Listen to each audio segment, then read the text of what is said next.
नमस्कार। आप सभी के अपने चैनल जय गुरुदेव उत्तराखंड पर एक बार फिर से बहुत बहुत स्वागत है। कामना करते हैं कि आप और आपके परिजन सभी स्वस्थ होंगे। इसी कामना के साथ बढ़ते हैं आज के अद्भुत क्रमांक की ओर। आज का ये क्रमांक आप सभी के लिए बहुत बहुत अद्भुत होने वाला है, क्योंकि आप सभी के लिए इस क्रमांक के माध्यम से आपको एक ऐसा अद्भुत बल मिलेगा अपने आध्यात्म के मार्ग पर, अपने जीवन के सभी मार्गों पर, जिस पर आगे चल के आपको सफलता अवश्य मिलेगी।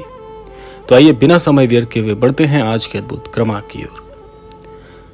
महाराज जी ने वैसे तो अनेकों शिक्षाएं अपने अनन्य भक्तों को प्रदान की हैं, जिससे अनन्य भक्तों ने अपने जीवन में बहुत कुछ उपलब्धियां हासिल की हैं। लेकिन ऐसी अनोखी शिक्षाओं में से भी यदि आपको कोई ऐसी शिक्षा मिल जाए जो कि सबसे महत्वपूर्ण हो, जो कि प्रत्येक व्यक्ति के लिए काम करती हो, तो आज एक ऐसी ही शिक्षा ऐसे कोशों में से लेकर आए हैं जो कि आपके जीवन में आपको बहुत बहुत कामयाब बनाने में सहायता करेगी। महाराज जी की एक बात जो कि शिक्षा स्वरूप है, अगर आप अपने जीवन में अपना लेते हैं तो आप जीवन में एक नए मार्ग पर बढ़कर अपने जीवन को सार्थक कर पाएंगे। वे शिक्षा है, महाराज जी कहते हैं कि जीवन में प्रत्येक व्यक्ति के एक गुरु का होना परम आवश्यक है। आगे महाराज जी कहते हैं कि जिस व्यक्ति के जीवन में गुरु का आगमन हो जाता है तो गुरु के उस स्वरूप में स्वयं महाराज जी वास करते हैं। अब देखिए, जीवन में हर व्यक्ति के कोई ना कोई गुरु तो होता ही है, और जिनके नहीं होता उनको खोजना अवश्य चाहिए, क्योंकि बिना गुरु के ज्ञान प्राप्त नहीं हो सकता। और जिस व्यक्ति के जीवन में एक बार गुरु जुड़ जाते हैं तो फिर गुरु के बताए मार्गों पर एक अच्छे शिष्य की तरह अनुसरण करना भी आपका परम कर्तव्य है। तो महाराज जी कहते हैं कि जब जीवन में गुरु का आगमन होता है तो गुरु आपके जीवन से या आपके जीवन में चल रहे अंधकारमय जीवन से आपको प्रकाश की ओर लेकर जाते हैं। और बड़े ही भाग्यशाली हैं वे लोग जो महाराज जी को अपना गुरु मानते हैं। तो यदि आप भी महाराज जी में अपना गुरु देखते हैं तो आपके लिए आज का ये क्रमांक बड़ा ही लाभकारी होने वाला है। अब देखिए, एक बात महाराज जी इंगित करते हैं कि मान लीजिए आपके जीवन में गुरु का आगमन भी हो गया, आपने गुरु को अपने जीवन का सर्वोच्च मान लिया। अब आप गलती क्या करते हैं? उसके बाद भी बहुत से लोग ये कहते हैं कि हमारे जीवन में गुरु भी हैं, हमारी भक्ति भी है, हम आध्यात्मिक प्रवृत्ति के व्यक्ति भी हैं, लेकिन जीवन में सब कुछ सामान्य ही है। जीवन में जो हम चाहते थे वे अभी तक हम ग्रहण नहीं कर पाए। अब गलती क्या हो रही है? सबसे बड़ी गलती होती है आज के इस आधुनिक युग में विश्वास की कमी। यानी कि जो विश्वास अपने गुरु पर आपको होना चाहिए वे कहीं ना कहीं डगमगा रहा है। और ये बात आपको कोई बताएगा नहीं, बाहर से आपके जीवन में आकर कोई जुड़ेगा नहीं जो आपको इस बात को बताएगा कि आप यहाँ पर गलती कर रहे हैं। ये है अंतर्मन की बात। ये प्रश्न आपको स्वयं से पूछना होगा कि कहीं ऐसा तो नहीं कि आपके विश्वास में भी कमी है। और अगर सच्चे मन से ये प्रश्न पूछेंगे तो सच्चे मन से ही अंतर्मन के ईश्वर आपको जवाब देंगे कि आप बिल्कुल सही हैं, आपके अंतर्मन में भी विश्वास की गलती हो रही है। यदि आपका विश्वास भी डगमगा जाता है छोटी बड़ी परेशानियों में, बात कर लेते हैं पहले परेशानियों की ही, क्योंकि आज का ये जो कलयुग समय है, इस कलयुग काल में परेशानियां तो आएंगी। देखिए, जीवन में ऐसा कभी नहीं होगा कि परेशानियों का खात्मा हो जाएगा। जीवन में परेशानियां आएंगी, बड़ी भी आएंगी, छोटी भी आएंगी, बल्कि मैं इसको परेशानियां ना कहकर यदि परीक्षाएं कहूं तो शायद आप मेरी बात ज़्यादा गहराई से समझ पाएंगे। ये परीक्षाएं जीवन में अवश्य होंगी ही होंगी। और आप स्वयं सोचिए कि कोई ऐसा छात्र जो अपनी परीक्षाओं से ही बचना चाहता है, क्या ऐसा छात्र कभी जीवन में उत्तीर्ण हो पाएगा?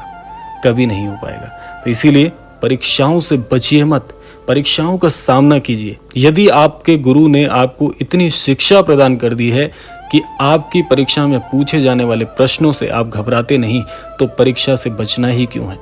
तो इसीलिए महाराज जी इंगित क्या करते हैं, सबसे रहस्यमयी बात बता रहा हूं कि महाराज जी कहते हैं कि जब जीवन में आपने कोई गुरु कर लिया है, किसी को गुरु मान लिया है, तो पूर्ण विश्वास रखिए अपने गुरु पर, क्योंकि गुरु के द्वारा बताए गए मार्गों पर चलकर ही आपका भला होगा। पूर्ण विश्वास को बना के रखिए। जो भी जन अपने गुरु पे पक्का विश्वास कर लेते हैं, उनकी बातों का अनुसरण करके जीवन का अकाट सब जो सत्य है उसको ही महाराज जी की वाणी समझ लेते हैं, अपने गुरुजनों की वाणी समझ लेते हैं, तो जीवन के किसी भी परीक्षा में, जीवन के किसी भी मोड़ में आप अनुत्तीर्ण हो ही नहीं सकते। केवल और केवल कमी है विश्वास की। तो विश्वास करिए, जीवन में विश्वास करना सीखिए। विश्वास करना भी एक कला है। जीवन में जो व्यक्ति यह सोच लेता है कि मेरे जीवन में मुझे ऐसे गुरुवर मिल गए हैं जो जीवन में मुझे सर्वोच्च बना सकते हैं, मेरे जीवन का सबसे महत्वपूर्ण अंग मुझे बना सकते हैं, तो सोचिए क्या ऐसी कोई परिस्थिति होगी जो आपके गुरुजनों की शिक्षा से भी बड़ी होगी, या ऐसी कोई चीज़ होगी जो आपके गुरुजनों ने आपको नहीं सिखाई है और जिसमें आप अनुत्तीर्ण हो जाएंगे। ऐसा कुछ नहीं है। जीवन में केवल और केवल विश्वास करना एक बहुत बड़ी कला है। जिसको ये विश्वास करने की कला एक बार आ गई तो जीवन में ऐसा व्यक्ति फिर अपनी दिव्य दृष्टि को प्राप्त कर लेता है। दिव्य दृष्टि का आशय यहाँ पर यह है कि ऐसे चक्षु जो कि ज्ञान से ओतप्रोत हो चुके हैं, जिनमें ज्ञान की दृष्टि आ गई है, जिनको यह दिखता है कि ये जीवन केवल और केवल एक भौतिक संसार ही तो है, ये सब कुछ क्षणभंगुर सा ही तो है, ये जीवन नहीं है जो हम जी रहे हैं। जिस होड़ में, जिस दौड़ में हम अभी अपने आप को पाते हैं, वह केवल और केवल एक ऐसा मार्ग है जो केवल छलावा मात्र है। और महाराज जी ने कई बार कई घटनाओं में इस बात का जिक्र किया है कि ये सारा संसार एक भ्रम है, जो कि हमें सामान्य दृष्टि से ऐसा लगता है कि यही हमारी दुनिया है, जबकि ऐसा नहीं है। सच्ची भक्ति, ईश्वर का ज्ञान, स्वयं का ज्ञान और जीवन का उद्देश्य, ऐसी बातें, ऐसी मूलभूत बातों को जो लोग सोचते हैं, मस्तिष्क में रखते हैं, वे सही मायने में इस भौतिक संसार में होकर भी भौतिक संसार से परे हैं। तो ऐसी दृष्टि बनाइए। और जीवन में जो आपको मैं इस क्रमांक के माध्यम से बताना चाह रहा हूँ, केवल और केवल उसे एक बार मस्तिष्क में रख के देखिए। अगर महज 24 घंटे भी इस बात को आप मस्तिष्क में रख कर चलते हैं कि विश्वास करना एक बड़ी कला है, सबसे बड़ी कला है, तो आप समझ जाएंगे कि मेरे कहने का आशय क्या है। और जो लोग ये गलती करते आ रहे हैं उनको बहुत हंसी भी आएगी स्वयं पर, और एक ज्ञान भी प्राप्त होगा। हंसी इसलिए आएगी क्योंकि जो अब तक आप सोच रहे थे वैसा बिल्कुल भी नहीं है। ये केवल और केवल कहने की बात नहीं है, ये समझने की बात है। और रहस्य इसलिए भी लगेगा क्योंकि तब आपको पता चलेगा कि सही मायने में जीवन क्या है, अब तक आप क्या करते आ रहे हैं, अब आपको क्या करना है आगे, ये सब कुछ समझ में आ जाएगा। तो ये एक गूढ़ बात है जो कि महाराज जी ने हमें कई घटनाओं में, कई शिक्षाओं में सिखाने का प्रयास किया है। तो इसको जितना आसान हो सकता था उतने आसान शब्दों में इस क्रमांक के माध्यम से आपके लिए प्रेषित किया है मैंने। तो कामना करते हैं कि इस क्रमांक से आप बहुत कुछ सीखेंगे, क्योंकि इस क्रमांक में उन सारी बातों का सार छिपा हुआ है जो कि महाराज जी ने हर घटनाक्रम में अपने अनन्य भक्तों को बताने का प्रयास किया है। तो यह था आज का अद्भुत क्रमांक। आशा करते हैं ये क्रमांक आपको अवश्य ही पसंद आया होगा। अपनी प्रतिक्रियाएं देना मत भूलिएगा। आपकी प्रतिक्रियाओं का हमें बहुत इंतजार रहता है, क्योंकि बहुत से अनन्य दर्शक हमें कुछ सिखाते भी हैं, कुछ हमसे सीखते भी हैं। तो ये क्रम ऐसे ही बना रहे, यही कामना करते हैं। यही कहना चाहूँगा कि सभी महाराज जी के प्रति आस्थावान हुए।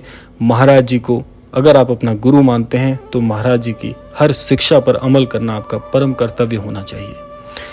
अब समय है प्रार्थना का। तो आज के इस क्रमांक से यही प्रार्थना करना चाहूँगा सभी अनन्य दर्शकों के लिए कि श्री महाराज जी सभी को आस्थावान बनाएं, सभी को सद्बुद्धि प्रदान करें, सभी को सन्मति प्रदान करें और इस संपूर्ण सृष्टि का कल्याण हो। इसी कामना के साथ विदा लेते हैं। मिलते हैं अगले क्रमांक में। तब तक के लिए जय श्री राम, जय गुरुदेव, जय उत्तराखंड।